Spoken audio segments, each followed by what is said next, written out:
In today's knowledge transfer video, we're going to be working on the fundamental skills of switching hands if you have a bladed tool in your hands, as well as the skill set of transitioning from one grip to the other, both in a dynamic and a non-dynamic environment.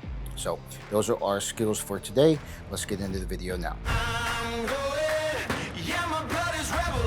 I'm going to another level.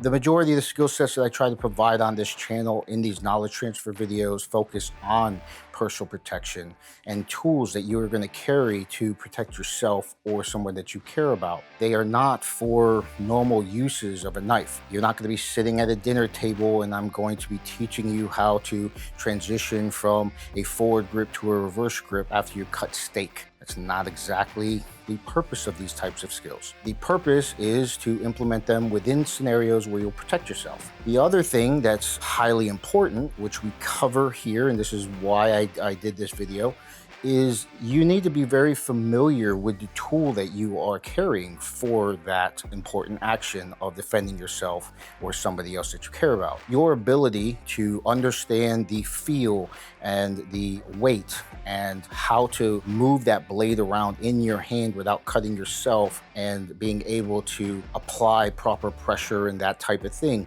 is very important. The more that you put the tool in your hand and you work with the tool that you're carrying, the more familiar you're going to be with it. And a lot of times that familiarity is going to increase your proficiency and efficiency with that bladed tool. And so that's kind of what these skills kind of work on, is the professional weapons handling part of your foundational skill sets.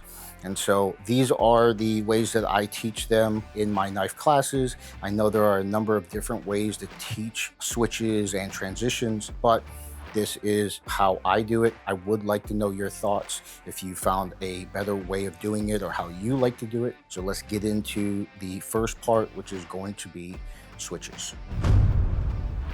All right, so switches talk about switching from one hand to the other. The easiest way to explain this is you're just taking the blade, moving it to the other hand, but you're trying to determine whether or not you want to maintain the grip that you have. So I have a forward grip right now. If I'm going to place it in my left hand and I want to maintain the forward grip, all I'm going to do is squeeze with my thumb and first finger, open up the handle, and then place it into the palm of the other hand, then let go and feed that. So what happens is now it is in a forward grip, same type of grip that I had in my left hand. So once again, I squeeze with my thumb and my first finger, and then I feed it to the palm, and that allows me to get that grip. Now, what happens if I want to go from a forward grip to an ice pick grip or a reverse grip in my left hand?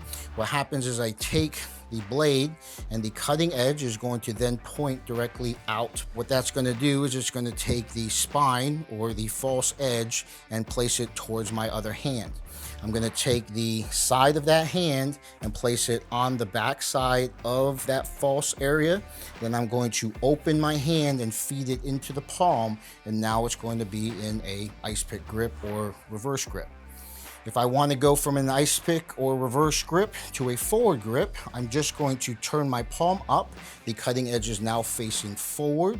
I'm going to take my thumb and first finger and then place it close to the backside of the spine where it's the false grip. And I'm going to then open my hand and feed it into the palm. Okay, so now we're back to our original grip. So from this position, if I want to go back to a reverse grip, but I'm doing a switch, I turn this out, I go down. Switching it to the other hand, palm comes up, and it's here. So that is what that will look like, okay?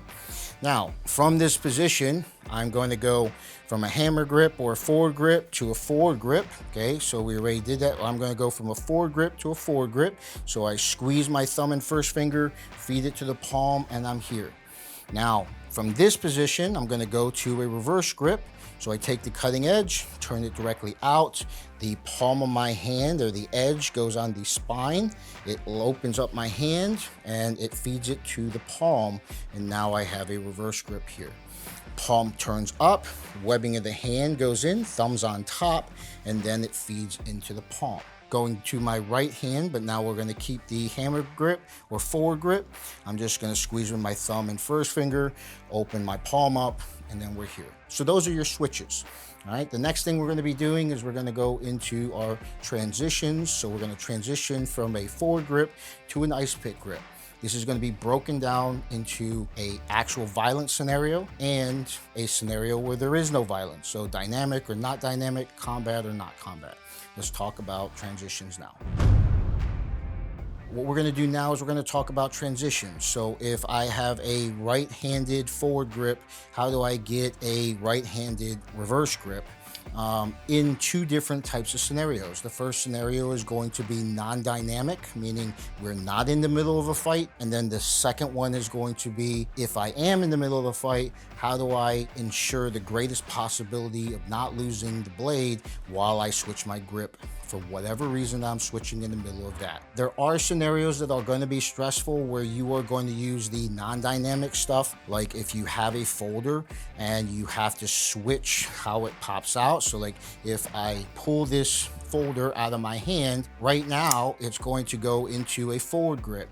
Well, if I want to open it in a reverse grip, I'm going to use the non-dynamic way of doing that, and maybe I'll do that behind my back or in my pocket or something like that, so that when I actually draw this out, it's going to draw in a reverse grip because of whatever reason I need to use it there. So with your non-dynamic transitions, it just depends on where you want the blade to rotate towards. So you have manual transitions where you are just going to take your fingers and place them around the handle. And by doing so, it's going to take the tip of the blade, it's going to roll it down, and then now I have a reverse grip.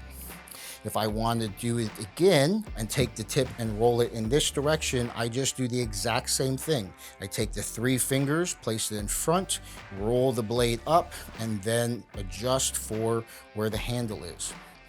If I do this by going fingers in front, dropping down, and now what I want to do is I want to take the tip and bring it back in front, I'm going to take my finger instead and place it in front and rolling this up.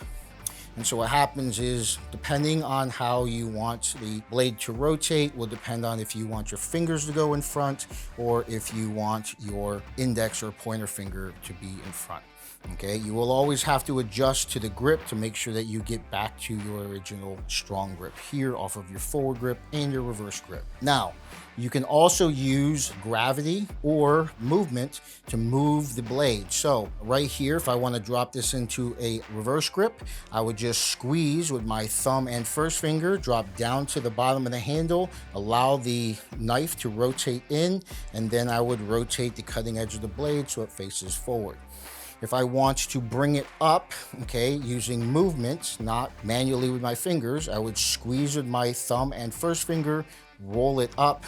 The blade is now facing me, so I would spin it in my hand and I go here. So you can use that manual finger rotation, or you can use gravity or movement, and this is an adult fidget spinner now as that works in. Now, obviously, if this were a dynamic environment and I was fighting someone, blocking, hitting them, grabbing, whatever, I wouldn't want to one-handed rotate the blade, because at any point, if contact's made with my arm or upper body, the likelihood that the knife is going to leave my hand is higher. So how do I create a transition in a dynamic environment and maintain control? Well, that is nothing more than just keeping both hands on the knife the entire time. So if I'm going to go from a forward grip to a reverse grip, I would take my hands, place them together. I would roll the knife until the blade is down. Then I would roll it in my hand, and now it is in a reverse grip. If I want to go into a forward grip, I plant both hands directly around the handle itself. I roll it up, and then in turn, cutting edges directly out here. That is one way of doing it, just rolling it in your hands. And if both hands are on this, I have more retention of the knife than if I was just doing it with one hand here. Another way to do this is to take the previous techniques from the switches and just feed it back into the hand. So instead of doing this and feeding it into my left hand, I'm going to do that same thing, but then I drop it down and now it's in a reverse grip. I can do the same thing when I rotate in. Instead of going here, I'm just going to take my palms, feed it back, and now I'm back in the reverse grip. Okay, so that's here and that's here. And that is basically it. There are other ways to switch. There are fancier ways, but the thing is that those are technically the only ones that you would be applying in any of the drills moving forward, or that I would request for future defensive techniques or whatever. If you want to have a more in-depth explanation of how to do these switches and these movements and all of this, there are other videos on Elite U, so go search the knife section and you can watch those videos for more in-depth hand switches and grip transitions. Hi guys, I hope you enjoyed that video. Once again, they're just foundational skills, fundamentals, and the application is going to be based off of a number of things. They are decent skills to have. They allow you to practice and get familiar with the tool that you're working with. This is not an updated video, but it is a newer version of a video that I have on the Elite U channel. If you guys are looking for content like this, then you know that you can go to watch.eliteu.com and access a number of videos that kind of cover these types of tools, whether they are edge weapons or pistols or unarmed techniques. They're taught by me and similar subject matter experts. So if you would like to access a database of videos that you don't actually have to cycle through like on YouTube, it's very hard for us to categorize the YouTube content, then head over there and you might have a better success of finding the type of content that you're looking for as far as skills go. Outside of that, hope you enjoyed, and I'll see you in the next video.